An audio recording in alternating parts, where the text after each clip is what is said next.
Assalamualaikum warahmatullahi wabarakatuh. Waalaikumsalam warahmatullahi wabarakatuh. Alhamdulillahirabbil alamin. Wassalatu wassalamu ala rasulillahil karim nabiyina Muhammadin wa ala alihi wa sahbihi ajma'in wa ba'd.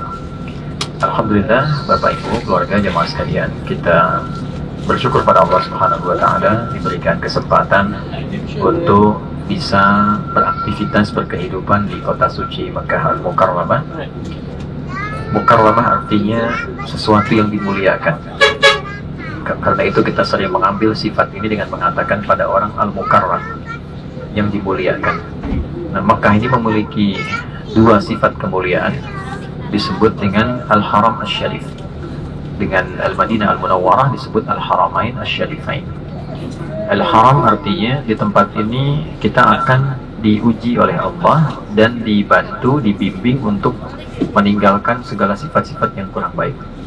Karena itu biasanya sadar atau tidak sadar perilaku-perilaku kita yang biasanya tampak berbeda itu di sini dididik sehingga sifat-sifat kurang baiknya diharapkan hilang, tereliminasi.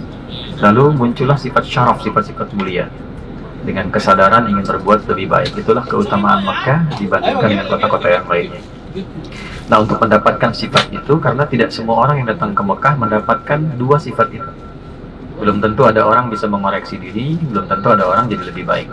Di antara wasilahnya adalah kita mesti belajar.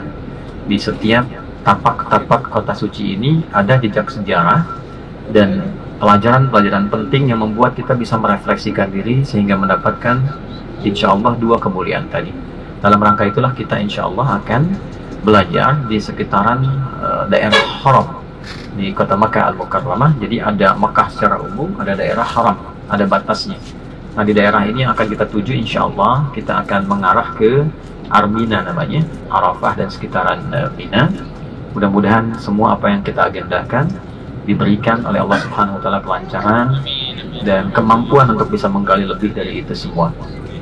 Karena itu mari kita awali dengan berdoa. Bapak Ibu bisa ikuti apa yang saya akan bacakan dan semoga Allah mengabulkan dan meridai.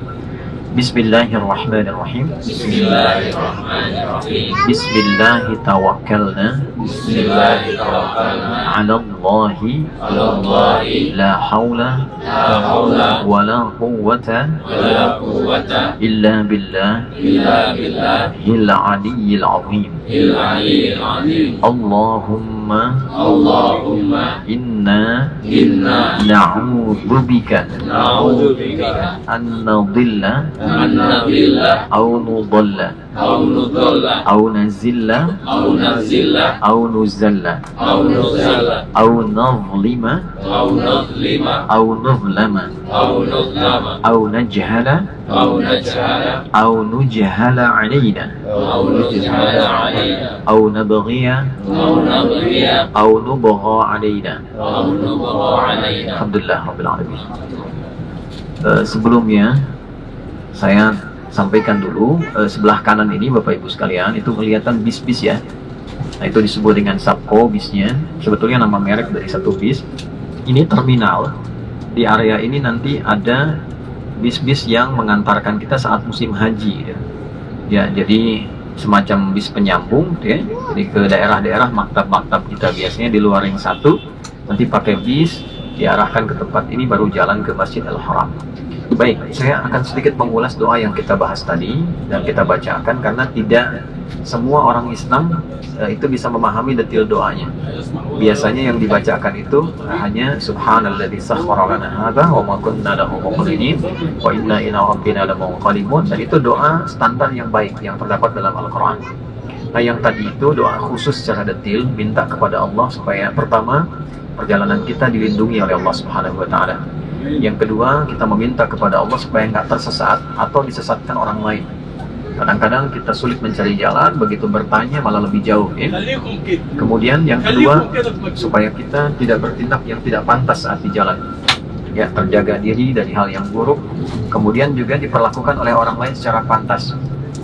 Lalu ada yang sangat menarik juga, supaya tidak berbuat boleh, perjalanannya dijaga ya, perbuatannya baik, menuju tempat yang baik dan tidak dizalimi oleh orang ya. Dan yang terakhir, tidak kita dijaga oleh Allah Subhanahu wa taala, tidak terjebak pada perbuatan yang merusak atau dirusak oleh orang lain. Nah, yang tadi saya bacakan karena ini juga direkam, nanti kapan-kapan Bapak Ibu boleh lihat rekamannya, keluarkan doanya, dan rutinkan itu dalam setiap perjalanan. Sepanjang pengalaman dibacakan, insya Allah sifat-sifat tadi diperlindungkan kepada kita oleh Allah Subhanahu wa Ta'ala. Baik, ini hal pertama yang kami sampaikan. Kemudian insya Allah sebelum kita berangkat, kita ingatkan kembali Bapak Ibu sekalian, di setiap kelompok itu kami telah menugaskan ya. Jadi ada beberapa tim yang sudah kita siapkan, baik tim advance ataupun yang dari awal, yang dari santri kami.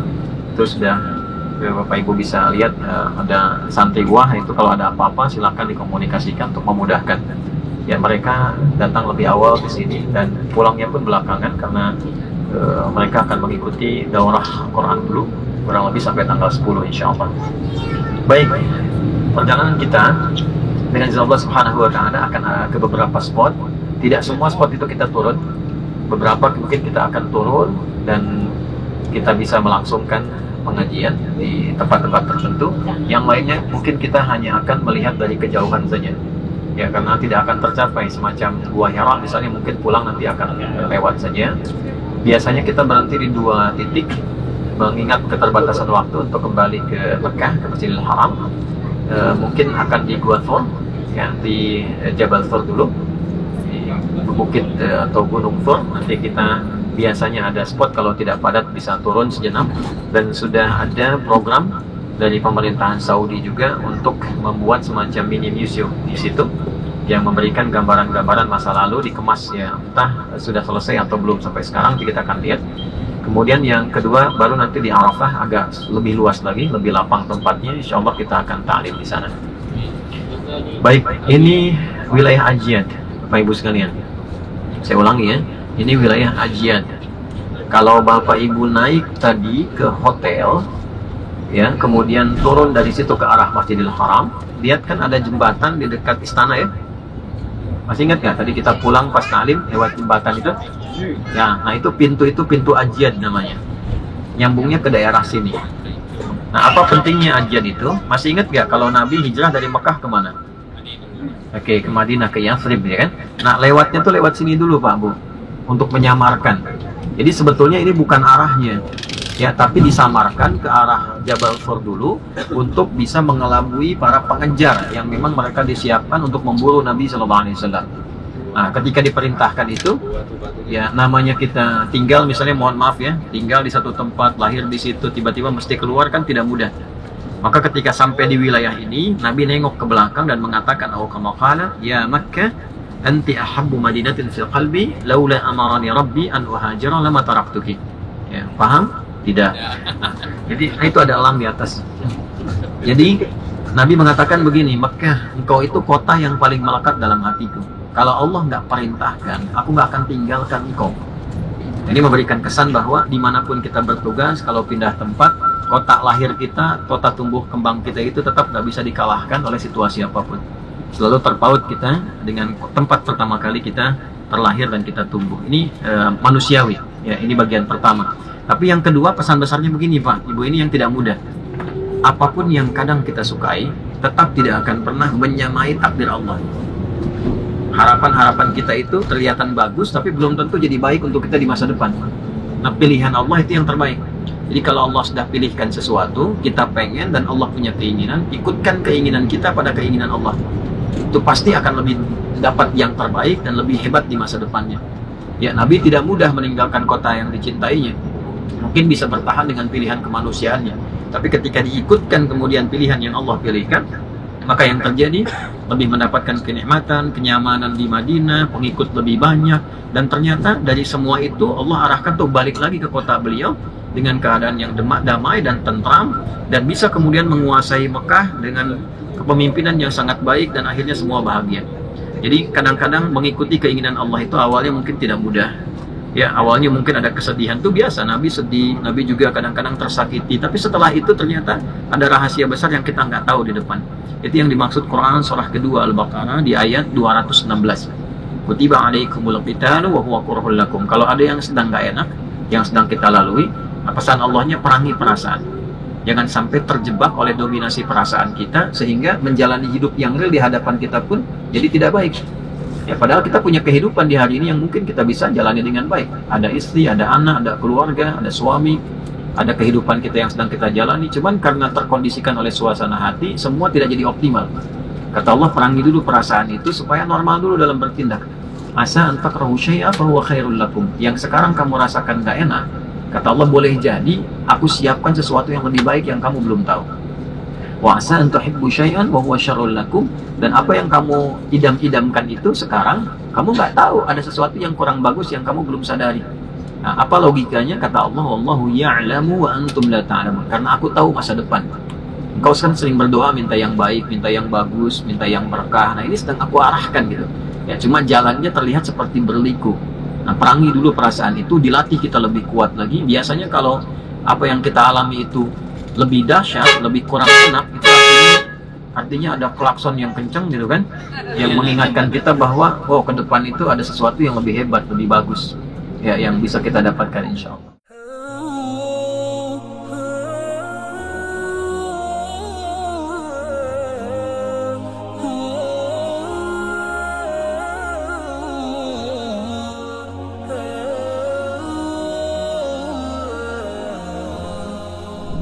Bismillah. Assalamualaikum warahmatullahi wabarakatuh. Alhamdulillah wassalatu wassalamu ala Rasulillah wa ba'du. Selamat datang di area bersejarah, area sekitaran Jabal Thur. Jabal artinya bukit atau juga bisa diartikan dengan gunung. Jamaknya disebut jibal. Ya, ada bukit-bukit yang cukup beragam sekitaran Makkah Al-Mukarramah ini, dan di antara yang bersejarah adalah Jabal Thur, Bukit Thur atau Gunung Thur yang di belakang kita sini. Jadi kalau kita berbelok melihat yang paling tinggi aja kelihatan. Itu ya. Baik. Bapak Ibu sekalian, seperti kita ketahui, Nabi Shallallahu Alaihi Wasallam saat dalam kondisi yang sangat terdesak dan terancam. Ketika berada di kota Mekah, terancam itu sudah pada level pada ancaman eksekusi. Karena pada satu waktu di sore menjelang malam sudah ada maklumat yang disampaikan oleh para pembesar Quraisy pada masa itu bahwa sudah dikumpulkan 100 orang pasukan khusus, para pemuda khusus dengan pedang terhunus. Perintahnya cuma satu, yaitu eksekusi Nabi Muhammad SAW. Ya, maka kemudian Nabi SAW dibimbing oleh Allah Subhanahu Wa Taala untuk segera meninggalkan tempat kediaman beliau dan diatur, diberikan petunjuk oleh Allah supaya tempat tidurnya bergantian dulu dengan sahabat Ali bin Abi Thalib. Maka pada masa itu Abu Bakar dipilih untuk menemani Nabi SAW. Ali bin Abi Thalib menggantikan tempat tidurnya Nabi. Dan Ali sudah tahu resikonya, bahwa kalau ada di situ berarti ya resiko terakhir adalah kematian, karena ditukar keadaannya. Yang ingin saya katakan adalah semua sahabat itu samina wa ata'na, nggak ada yang protes. Saya belum pernah baca satupun buku referensi mengatakan protesnya Ali misalnya. Ya Rasulullah jangan saya, kenapa Abu Bakar aja yang nggak tuaan dikit misalnya, kan nggak ada. Jadi Abu Bakar temani jalan, Ali tinggal, resiko kematian selesai. Nah, ini bukan jalur untuk ke Madinah. Jalur ke Madinah itu sebaliknya. Ya, jadi yang kita harus ambil misalnya jalur ke sebelah sana, tapi Nabi dibimbing oleh Allah untuk bergeser dulu pada jalur sebaliknya. Ya, untuk mengelabui pasukan-pasukan tadi yang jumlahnya kurang lebih 100 orang. Itu semua pasukan khusus. Jadi istilahnya kalau ada lalat pun itu mereka sudah refleksnya tinggi. Nah, maka siapa yang bisa bunuh Nabi dibuat sayembara, dapat hadiah. Ada yang mengatakan konon 100 ekor unta, ada yang mengatakan lebih dan sebagainya. Maka pada malam itu saat dalam suasana terkepung, Nabi dibimbing oleh Allah Subhanahu Wa Taala dengan beberapa surah dalam Al-Quran. Nah, surah ini menariknya sekarang dipraktikkan dalam dua hal. Satu, dalam bidang militer. Jadi teman-teman yang aktif di tentara dalam tugas dan sebagainya, itu ada surah spesifik di surah 36, surah Yasin, yang beberapa sekarang dibaca oleh para pejuang di Palestina juga. Masih ingat kan kemarin video viral itu kan, ketika mereka bawa semacam bom itu kan yang dibaca surat Yasin kan, ya. Nah, yang kedua itu adalah surah perlindungan di surah Al-Isra. Surah Al-Isra spesifik karena ini jarang dibaca, saya sebutkan ayatnya dari ayat 79 sampai dengan ayat ke-80. Itu ayat perlindungan dibaca, ya, dilindungi termasuk dalam pekerjaan, dalam aktivitas dan sebagainya. Maka ketika Nabi SAW itu keluar, ditutup pandangan mereka, dibikin ngantuk oleh Allah Subhanahu Wa Taala. Ya, fa'akshaynahum fahum la yubsirun. Kami tutup pandangannya, mereka nggak nyadar. Tahu-tahu Nabi sudah hilang. Ya, dan ditemukan cuma Ali bin Abi Thalib. Maka jejaknya diikuti, dibikin sayembara. Siapa yang bisa menemukan Muhammad SAW, ya, bisa membawa kepalanya atau hidup atau mati, dia dapat kemudian hadiah yang tidak biasa. Maka orang mengira semua udah tapak kakinya itu jalannya semua pasti ke arah Madinah, karena hijrahnya ke Madinah. Ya, tidak tahu ternyata Nabi berbelok, ya arahnya bukan ke sana, tapi ternyata berpindah ke arah Jabal Sur ini. Maka kemudian Nabi SAW berpindah ke arah sini dan menetap dalam beberapa waktu di bukit sana, tapi bukan pas yang tingginya ya. Jadi ada sampai puncak itu turun lagi sedikit, di situ baru ditemukan guanya. Ya, jelas sampai sini?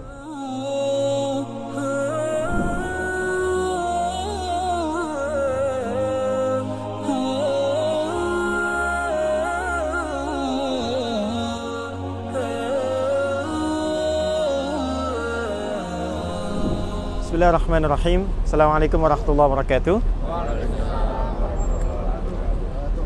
Alhamdulillah wassalatu wassalamu ala Rasulillah wa ala alihi wa sahbihi wa man walah wa ba'd. Jemaah sekalian, kita bersyukur pada Allah Subhanahu wa taala diberikan kesempatan dalam bagian kehidupan kita untuk bisa mengunjungi satu daerah, satu wilayah yang memberikan banyak pelajaran, banyak bimbingan berkehidupan. Bahkan value-nya itu bukan sekedar value, tapi ayat-ayatnya begitu terang di dalam Al-Quran. Kita temukan daerah ini disebut dengan Arafat namanya.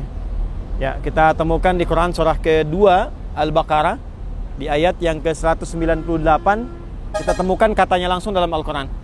Ya, فَإِذَا أَفَضْتُمْ مِنْ عَرَفَاتٍ فَاذْكُرُوا اللَّهَ. Ya, jadi kalau kita urut dari ayat 196 itu wa'atimul hajja wal umrah.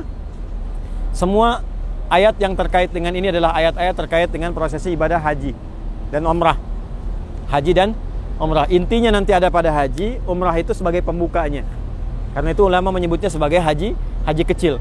Nah, kesempurnaan dalam proses haji dan umrah itu intinya ada di Arafah. Jadi sebetulnya Arafah itu inti kehidupan. Ada di sini. Nah, apa artinya Arafah? Kemudian juga bagaimana kita bisa membawa nilainya sampai kita mendapatkan perubahan dalam kehidupan, itu poin utamanya. Di Arafah, kalau kita lihat di sini yang warna-warna kuning itu kan ada tulisan ya. Arafat, itu jama dari Arafah namanya. Ya. Ada yang menerjemahkan dengan banyak hal. Kalau terkait dengan wilayah, Arafah itu ya batas yang dikenali, kan? Kalau yang terkait dengan ritual, Arafah itu bimbingan. Nah, ini poinnya. Bagaimana cara kita bisa Arafah kenal itu tahu. Arafah itu dari kata urf asalnya. Urf itu kalau ada kerikil begini nih, disusun-susun jadi tinggi. Kalau kita mau bangun sesuatu kan suka ada batu-batu kecil ya. Batu-batu itu awalnya. Nah, itu kalau disusun jadi tinggi, terus kita naik ke atasnya, kita ngelihat semua yang ada di hamparan. Dari atas kan kelihatan semua tuh. Maka tempat itu disebut urf namanya. Landscape yang kita ketahui dari atas disebut Arafah namanya. Jadi asal Arafah itu posisi puncak, yang dari puncak itu kita bisa melihat semua sekitaran dengan jelas. Sehingga dengan penglihatan itu kita bisa bersikap, menentukan sikap. Dan kalau udah kelihatan semua medannya kan gampang. Mana jalan yang terangnya, mana yang ada hambatannya, mana yang baiknya, mana yang kurang baiknya. Itulah kemudian urf, pengetahuannya disebut dengan Arafah. Jadi tempat ini nilai dan pelajarannya mesti mengantarkan kita ke puncak. Sehingga dari posisi puncak itu kita bisa melihat landscape kehidupan dengan lebih jelas. Sehingga semua apa yang akan kita kerjakan itu lebih bisa terukur, lebih terarahkan, dan punya mapping kehidupan yang jelas. Nah, bagaimana bisa memulai dari semua itu? Kisahnya kembali kepada kisah perjalanan Nabi Adam alaihissalam dengan Sayyidah Hawa. Di paling singkatnya adalah beliau sebelum ditugaskan ke bumi diuji oleh Allah Subhanahu wa taala dengan satu tempat yang indah. Ingat, setiap keindahan itu rumah yang indah. Ingat, fasilitas yang indah, yang mewah, yang bagus, tidak harus diartikan semuanya karunia. Ingat itu. Ya, tapi karunia itu bisa juga berwujud sebuah ujian. Ya, untuk menguji kita apakah masih ingat Allah atau tidak, ingat aturan atau tidak. Nah, Adam alaihissalam dengan Hawa alaihissalam dikasih fasilitas untuk menunjukkan apakah aturan masih ditegakkan atau tidak. Karena umumnya orang kalau sudah mendapatkan fasilitas tinggi, kedudukan tinggi, fasilitas mewah, itu suka lupa aturan. Itu udah fitrah dalam kehidupan tuh. Jadi ada nuansa provokasi dari setan yang menjadikan orang lupa dengan aturan ketika diberikan fasilitas yang melimpah. Ya, lihat aja di kantor misalnya, di institusi, ya, fasilitas dalam bisnis dan sebagainya. Kalau sudah semakin meningkat, biasanya semakin lupa. Ya, lupa aturan bahwa punya keluarga, lupa aturan bahwa punya hal yang harus ditegakkan. Itu sudah bagian dari kinerja setan masuk ke situ. Nah, untuk menjadikan kita tetap nyaman, tetap mewah, tapi juga ingat dengan aturan, maka Arafah mengajarkan itu semua. Hal yang terjadi pertama kali, aturannya sederhana. Adam menikmati semua, tapi ini jangan dilanggar. Maka apa yang terjadi? Ya, Adam bisa menghindari, tapi setan kan tidak pernah punya kamus putus asa. Jadi Anda bayangkan, setan aja yang maksiat gak putus asa. Masa kita yang mau taat putus asa kan? Ya, karena itu banyak kalimat Quran yang memberikan motivasi. Jangan putus asa dari rahmat Allah. Jangan putus asa kalau pernah salah untuk jadi orang baik. Itu banyak ayat yang menyampaikan demikian. Jangan putus asa dalam berikhtiar. Kalau sudah selesai pekerjaan, siapkan yang lain lagi. Itu selalu banyak ayat memotivasi kita dalam kebaikan. Nah, saya mau cepat pada intinya. Secara singkatnya, Nabi Adam alaihissalam ketika kemudian bisa menjaga diri, maka masuk lewat pasangan, lewat istri.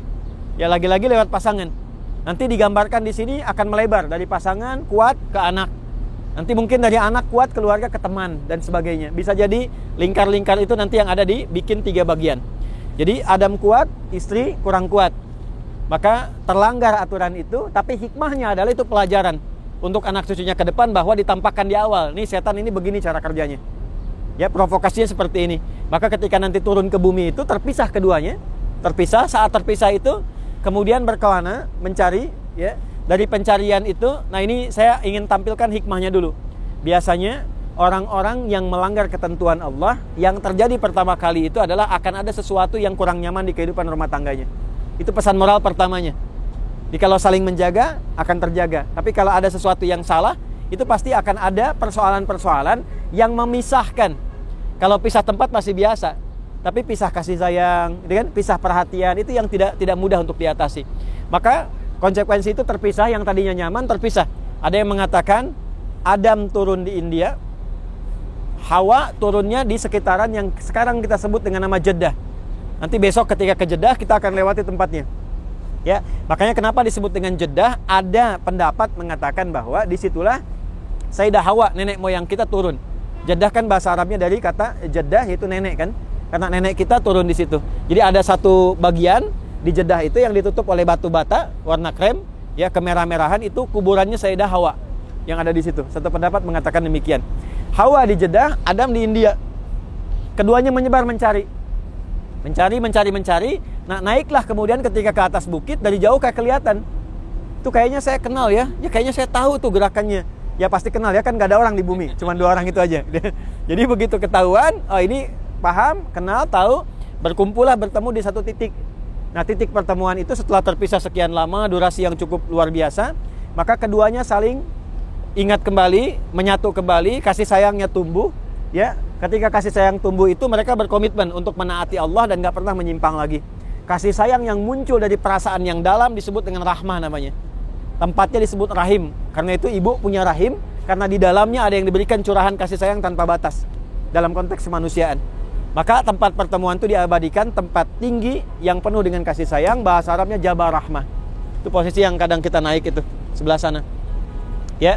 Jadi di sana titik pertemuannya, ketemu Adam dengan Hawa, nyatu kembali, dan itu diabadikan komitmen mereka berdua dalam Al-Qur'an. Di surah ke-7, surah Al-A'raf, dari ayat ke-26 sampai nanti ayat ke-31-nya. Di antara rangkaian ayat ini ada pengingat, ya bani Adama la yaftinannakumus syaitanu kama akhraja abawaikum minal jannah. Jadi ketika masuk ke ayat 27, tegas disampaikan dalam Al-Quran, hei semua anak cucu Adam, artinya saya, kita, Anda, kita semua. Hei anak cucu Adam, hati-hati berkehidupan, jangan sampai engkau terpeleset, dipelesetkan setan, seperti bapak ibumu, kakek moyangmu, Adam dan Hawa dulu, pernah terprovokasi sebagai contoh. Ya, pertanyaan menelisiknya kan begini, Adam kan Nabi. Ya, kok Nabi bisa terperosok? Padahal kan Nabi terjaga kan? Nah, ini sering ada pertanyaan demikian. Ingat, mudah bagi Allah menjaga Adam. Mudah sekali. Ya, tapi kenapa kemudian terperosok lewat keluarga, lewat istri? Supaya Allah ingin menampakkan pelajaran, diizinkan untuk mengetahui begini tipu daya setan.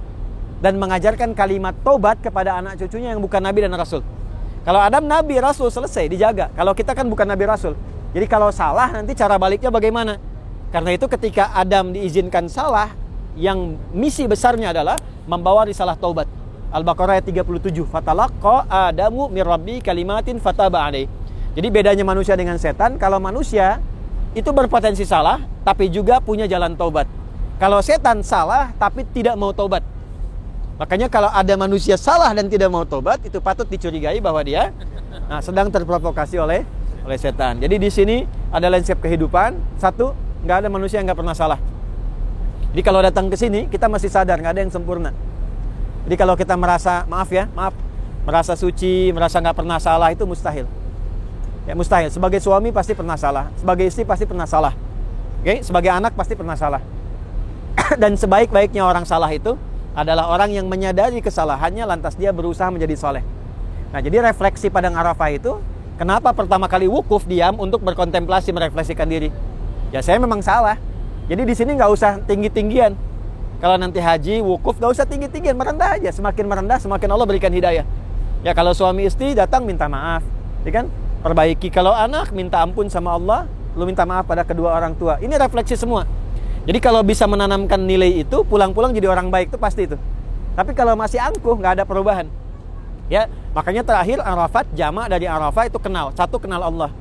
Pulang dari sini mesti kenal Allah. Masa dicipta sama Tuhan nggak kenal Tuhannya, kan aneh. Ya kan?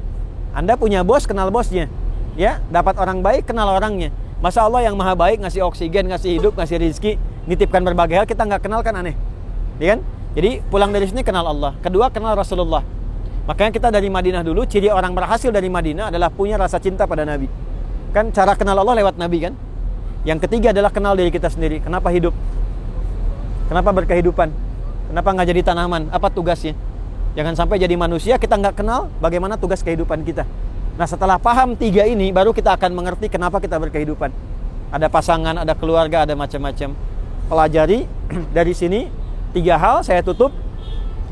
Pada intinya, yang menjadikan kita tidak kenal dengan tiga hal ini adalah tiga keadaan. Satu, diri sendiri yang terkuasai nafsu, namanya aqobah.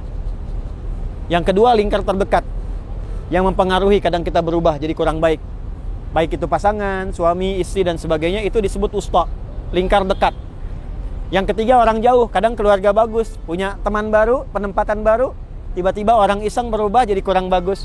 Itu namanya ula, jauh. Maka dari sini kita bertekad semua pengaruh tiga ini kita mesti punya filter untuk menjauhkan dari semua itu. Kita punya tekad. Maka berangkatlah dari sini ke Muzdalifah. Ya, sebetulnya sih ada kata izdalafa dari kata zalafa yang membuat terpleset. Ya, faktornya disebut Muzdalifah. Ini kalau dari segi bahasa ya. Maka ke sana kita ngambil batu, kita lontar tiga bagian itu. Kita komitmen diri kita mesti baik, dilempar sifat-sifat kurang bagusnya. Nah, dari mana menemukan sifat itu? Di sini. Makanya jangan malu kalau ke sini saya kurang apa. Nanti bawa pakai batu di Muzdalifah, ambil batunya, jamarot dilontar. Yang dilontar itu hakikatnya adalah diri kita sendiri. Ya, jadi begitu bismillah, Allahu Akbar 7, kita punya listnya. Ini Adi Hidayat nih, keras kepala, Adi Hidayat nih, kurang bagus, suka iri hati, lontar. Itu kalau melontarnya begitu, itu air mata keluar, begitu keluar air mata, sifat-sifat kotornya juga keluar. Itu sudah fitrah itu. Nah, makanya kalau belum keluar, kita duduk dulu sebentar. Ya, minimal 2-3 hari, 2-3 malam di Mina. Asalnya Muna sebetulnya, bukan Mina. Asalnya Muna. Muna itu harapan untuk menjadi baik. Ya, harapan untuk menjadi baik. Jadi kalau merasa kurang baik, masih ada sifat kurang bagus lagi, duduk lagi, merenung lagi. Masa udah jauh-jauh ke sini, nggak kenal Allah, masih belum baik juga. Setelah itu nanti sadar, oh ini, saya gaul dengan si fulan, kurang bagus nih. Saya dapat pengaruh dari si fulan, kurang bagus nih. Berangkat lagi, lontar lagi, bismillah, Allahu Akbar. Dan doakan orang kurang baik itu menjadi baik. Itu asalnya. Bukan mencela, dasar si fulan nih, Allahu Akbar. Bukan, enggak gitu. Ya bismillah, Allahu Akbar, kita doakan. Setelah selesai menghadap ke arah kiblat.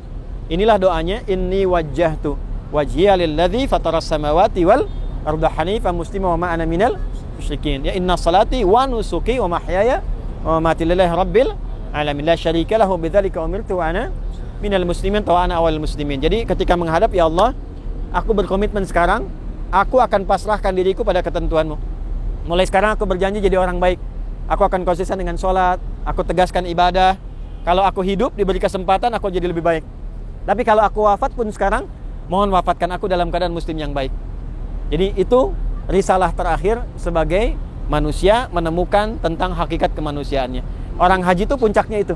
Jadi begitu mendapatkan itu hari kedua di Muna, dia boleh langsung kembali. Tapi kalau belum sadar, kesempatan terakhir hari ketiga. Begitu selesai 3 hari, keluarlah sifat buruknya, baiknya muncul. Nah, kebaikan yang datang setelah buruknya hilang itu disebut birrun namanya. Birrun. Sifat baik yang muncul setelah buruknya hilang. Kalau dia melekat pada diri kita, maka berubah namanya dari birrun jadi mabrurun. Prosesnya haji melahirkan sifat mabrur, maka disatukan menjadi haji mabrur.